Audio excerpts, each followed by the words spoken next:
3 deaths. A string of suspicious fires. Why has no one been arrested? There are connections in the details to a man that the families of the victims say investigators overlooked. He was in control. A man who cashed in on insurance money. He was a charmer. We've unraveled a trail of clues going back 8 years. It's too much information that's leading to this man. WRAL investigates Thursday at 5. We've got both families in here. How many in here believe these 2 cases are connected? A Warren County woman and her son found dead from gunshot wounds. Years later, a young mother gunned down at an abandoned house. Tonight, WRAL investigates the link between the cases. The same man who benefited from life insurance and a will, even though he's not related to the victims. 2 shootings, 3 deaths, no arrests, but a trail of suspicion. Tonight, WRAL investigates unusual connections between the North Carolina cases. Families of the victims see the connections as much more than a coincidence. WRAL's Cullen Browder is here now to lay out these facts. Cullen? And David and Deborah, the first fact is no one's been charged or arrested in the death cases. The cases happened years and miles apart. A double killing in 2005 in Warren County. A murder case in 2012 in Northampton County. Added to those cases, 7 suspicious fires. Tonight, the one person tied to the victims who benefited financially. April 2005, family members walk in on horror. They find Warren County mother Glenda Pulley and her 10-year-old son Tyler Jones shot to death in their home. The SBI believes the boy killed his mother and then himself. I was horrified. 7 years later and about 30 miles away, another killing. Crystal Bell was shot to death in Northampton County. Her mother Brenda helped investigators identify the body. When he showed me the picture of my daughter, it wasn't a pretty sight because half of her face was gone.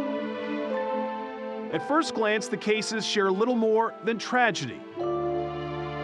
I mean, it's all so much alike. But when WRAL gathered the 2 families together in recent weeks, I could see the same thing with them is the same with my daughter. we found them united in suspicion. We've got both families in here.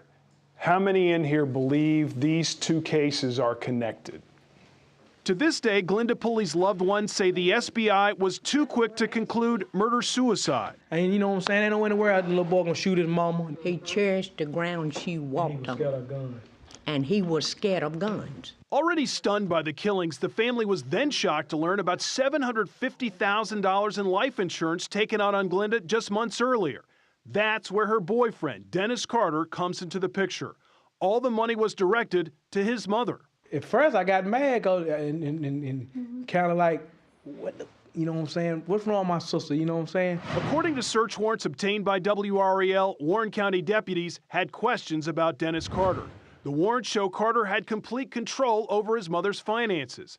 Investigators suspected Carter told Glenda to put his mother's name on an insurance policy so his wife wouldn't find out. Glenda also faxed notes to the insurance companies in the month leading up to her death, asking that Carter's mother not be made aware that she was the beneficiary. The detective believed Carter actually crafted those letters for Glenda. In addition, according to the warrants, Carter told Tyler to get shotgun shells from a cousin's house 2 days earlier so they could hunt squirrels. The autopsies show both Tyler and Glenda died from shotgun blasts. Investigators said Carter later posed as Pulley's fiance to get the death certificate. With the SBI's ruling of murder-suicide, Warren County prosecutors closed the case. Though Warren County Sheriff Johnny Williams told WRAL and the family the case is still open. He told me over and over again that that boy didn't do it. Fast forward to 2012, this time an unsolved murder. A new mother, Crystal Bell, was shot outside an abandoned home in Northampton County. Her car set on fire. Another shock to the family, the 29-year-old had a will. The sole beneficiary, Dennis Carter, a man Crystal's family described as a close friend. I like to fell out. because it was hard to believe that she would leave a will to him and not to her mama or her sister or her child. And not to Sean Robinson, the father of their child Miracle, now a year and a half old. He lived with Crystal at the time and was initially a person of interest in her killing. I want Miracle to grow up and have an answer to what happened to her mother. Robinson hired Norman Smith, a private investigator, to look for clues. Why has no one been arrested? I feel like law enforcement is not coordinating with each other. Smith found Carter, already married, had personal relationships with both Glenda Pulley and Crystal Bell, even posing as both women's fiancé in the weeks leading up to their deaths. He was a charmer. He was in control. He had the whole family torn apart. Smith also found a series of suspicious fires and insurance claims, all linked in some way to Carter, a home builder. It might happen to you one time in your lifetime, but 2, 3, 4, on and on. They include 2 fires at Crystal's Halifax County home during an 18-month span.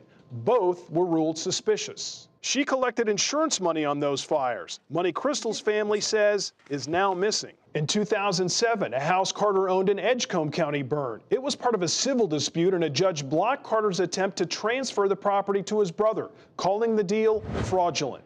In 2009, a house fire in Stokes in Pitt County. State Farm rejected the insurance claim in which Carter was named as an involved party on suspicion of fraud. Just 2 months ago, a security camera caught the glow of flames from a house in Northampton County.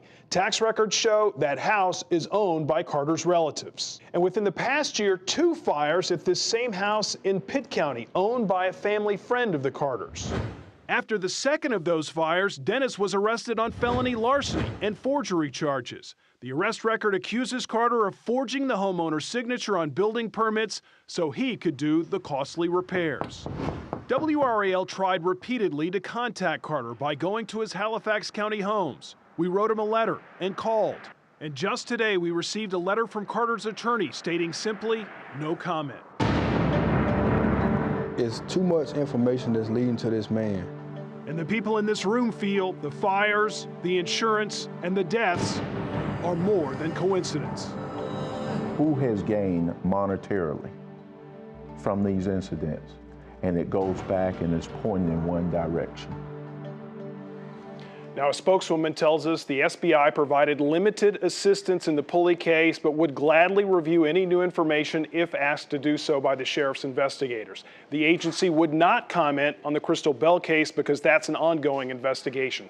Local law enforcement say they are sharing information, but at this time, there's really no sign of any coordinated investigation to link these cases. Cullen, do you sense these sheriff's investigators that you just referenced will push for a new investigation on this? The family certainly hopes that happens. They hope that the local and the state investigators get together to look at this again. What a remarkable story. Cullen, thank you. 3 deaths, multiple fires, all with one connection that family members of the dead see as more than coincidence. Those connections were the focus of a WRAL investigation in April.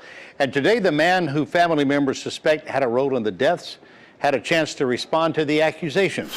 Cullen Browder's here now with what Dennis Carter had to say. Cullen? Well, David, Dennis Carter had very little to say to us today. We've tried for weeks to get his side to all the suspicion directed at him, and we found him in Greenville. Dennis, can you give us just a moment?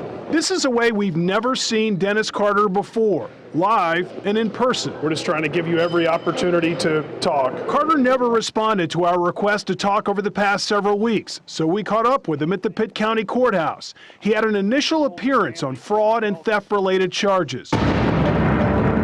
We've been seeking his comment on more serious cases, like the Warren County shotgun deaths of Glenda Pulley and her son Tyler Jones in 2005. The Pulley family still can't buy the SBI determination that the 10-year-old boy shot his mother, then himself. And you know what I'm saying? Ain't no anywhere the little boy gonna shoot his mama. Then there's the unsolved shooting death of Crystal Bell last year in Northampton County. Family members point suspicion at Carter in each case. I could see the same thing with them is the same with my daughter. Although married, Carter had relationships with both women and benefited from Pulley's life insurance and Bell's will that family members knew nothing about. I mean, Glenda Pulley's family, Crystal Bell's family, are making accusations against you. I just want to make sure you have every opportunity to respond. Would you like to say anything? Not a word from Carter or his attorney. WRAL Investigates also reported on a series of suspicious fires and insurance claims, all linked to Carter. One case brought him to court on this day, but none of the cases so far compels him to talk. Again, we're just trying to give you every opportunity to have your say. And again, no comment. Carter wouldn't say if he'd been questioned by law enforcement, although Northampton County investigators tell us that they are working with the SBI and Warren County on chasing leads, and they've offered a $5,000 reward for information that leads to an arrest and conviction. David. Colin Browder, thank you.